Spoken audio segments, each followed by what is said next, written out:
ఇచ్చి ప్రార్థన చేస్తున్నారు. అనేక ప్రాంతాల్లో కూడా సభలు పెడుతున్నాం. అంటే మన సంఘాలు ఉజ్జీవించబడాలి, మన సంఘాల్లో ఉన్నటువంటి అనేక ఆత్మలు కూడా బయట సంఘాలకు వెళ్తున్నాయి. అందు గురించినటువంటి బాధ దేవుడు నాకు పెట్టాడు. ఇంచుమించు మాది చిన్నమేరకు. అక్కడ 2003 సంవత్సరంలో నేను రక్షించబడ్డాను. అక్కడ థామస్ విల్సన్ గారని అప్పుడు ప్యారిష్ పాస్టర్, నేను మొదట్లోనే బాప్టిజం తీసుకున్నాను. మనసు మారాలి, జీవితం మారాలి, బ్రతుకు మారి మనం బాప్టిజం ఆయన ముంచిన నా మనసు మారుంటే, నా బ్రతుకు మారుంటే తండ్రి యొక్క చెప్పండి కుమారుని యొక్క ఏ నామం వేస్తున్నారు అనేది కావాలి. కొంతమంది సంఘాలు బయట సంఘాలు ఏమంటారంటే ముంచితే కానీ తెలిస్తే కానీ బ్రతుకు మారాలి. ఈ జీవితం మారి దైవ సేవకు నుంచి 5 సంవత్సరాల వరకు తరిమిదై వేదాంత నుంచి నేర్చుకుని మన మధ్యలోకి వస్తున్నారంటే వాళ్ళ సామాన్యులను మనం. మీకు ఒక విషయం తెలుసా? ఒక గృహం కట్టుకుంటాకి ఒక వ్యక్తిని మనం పిలిచినప్పుడు ఎవరు పిలుస్తాము? పాస్టర్ గారిని పిలుస్తామా, సిఆర్ గారిని పిలుస్తామా, లేకపోతే ఎవరినన్నా పిలుస్తామంటే అన్యుల దగ్గరికే వెళ్తున్నారు. ఎవరి దగ్గరికి వెళ్తున్నారు? పెళ్లి చేసుకుంటే పాస్టర్ గారి దగ్గరికి వస్తారు, సిఆర్ గారి దగ్గరికి వస్తారంటే ఎవరి దగ్గరికి వెళ్తారు? మంచి రోజా, చెడ్డ రోజా, అమాస, దేవుడు అన్ని రోజులు మంచి అని చెప్తే వాళ్ళు విడిచిపెట్టి మళ్ళీ మనం పరిగెట్టుకుంటూ వెళ్ళి అక్కడికి వెళ్ళి అయ్యగారి దగ్గరికి వచ్చి అయ్యగారు 10 రోజులు మా అబ్బాయికి వెళ్ళి పెట్టండి అన్నారు. అయితే అన్యులు ధన్యులు అవుతున్నారు. మనమేమో ఎక్కడ ఉన్నామంటే అంటే ఇది కొద్దంతా మనం గ్రహించుకోగలిగితే కాపర్ని దేవుడు మనకి ఇచ్చిన తర్వాత బయటికి వెళ్ళవలసిన అవసరం ఏంటనే మంగళాలు పుట్టించండి. వారు నెలకు ఒకసారి మనకు వస్తారు. సిఆర్ గారు ఉంటారు, అవునా కదా? పెద్దలు ఉంటారు. సంఘ పెద్దలు తీసుకెళ్ళి ప్రార్థన చేయించుకుంటే వారు రోగాలు ఏమైపోతాయంట మనకు చీప్గా వాళ్ళు కనపడుతూ ఉంటారు.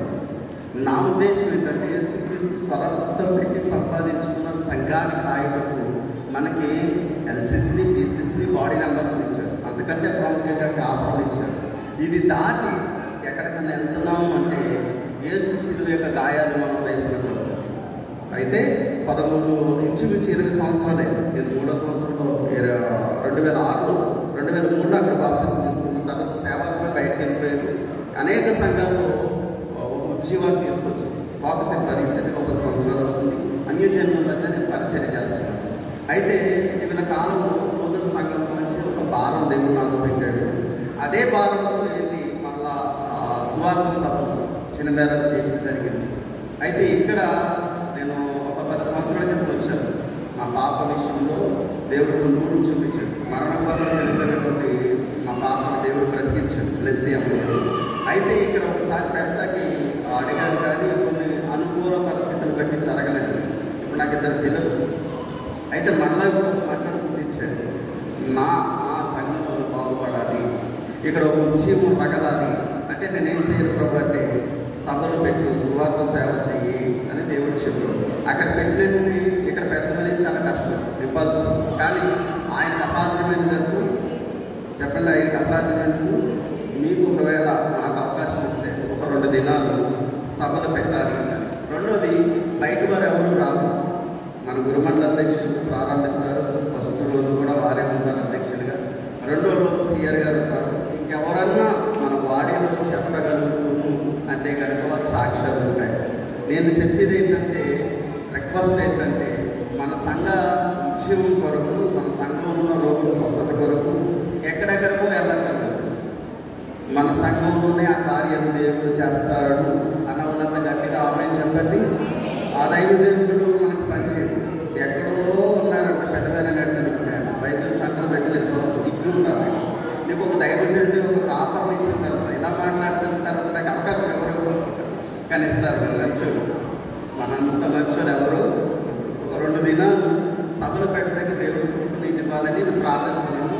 మరి ఎల్సిసి, పిసిసి బాడీ అంతా నాకు సహకరిస్తే ఈ నెల 25, 26 తారీఖు మరి సభలో పెట్టాలనేది నా ఆశ.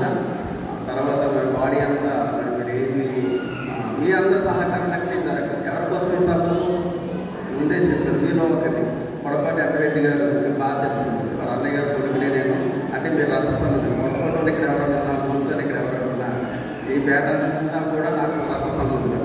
కాబట్టి మీ బిడ్డగా, మీ స్నేహితుడిగా నాకు ఈ అవకాశం ఇవ్వండి. మన సంఘం జీవంతో నింపబడాలనేది నా ఆశ. మొట్టమొదటి రోజు కూడా ఆల్రెడీ సేవకు సిద్ధపరచడం, బాడీ చెప్పిన తర్వాత మన సంఘానికి ఎవరైతే సేవకులు రావాలన్నా మన పేరు నేను అనౌన్స్మెంట్ చేస్తాను. మరి టీవీతో అవకాశం ఇచ్చినటువంటి మరి సంఘస్థులందరికీ, అయ్యగారికి అందరికీ నా హృదయపూర్వక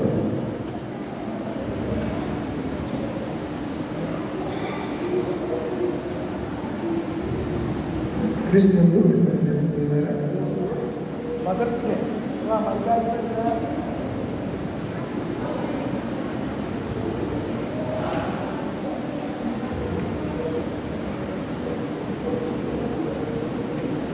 చూసి తల్లులందరికీ హృదయపూర్వకనాలు చెప్పలేదు.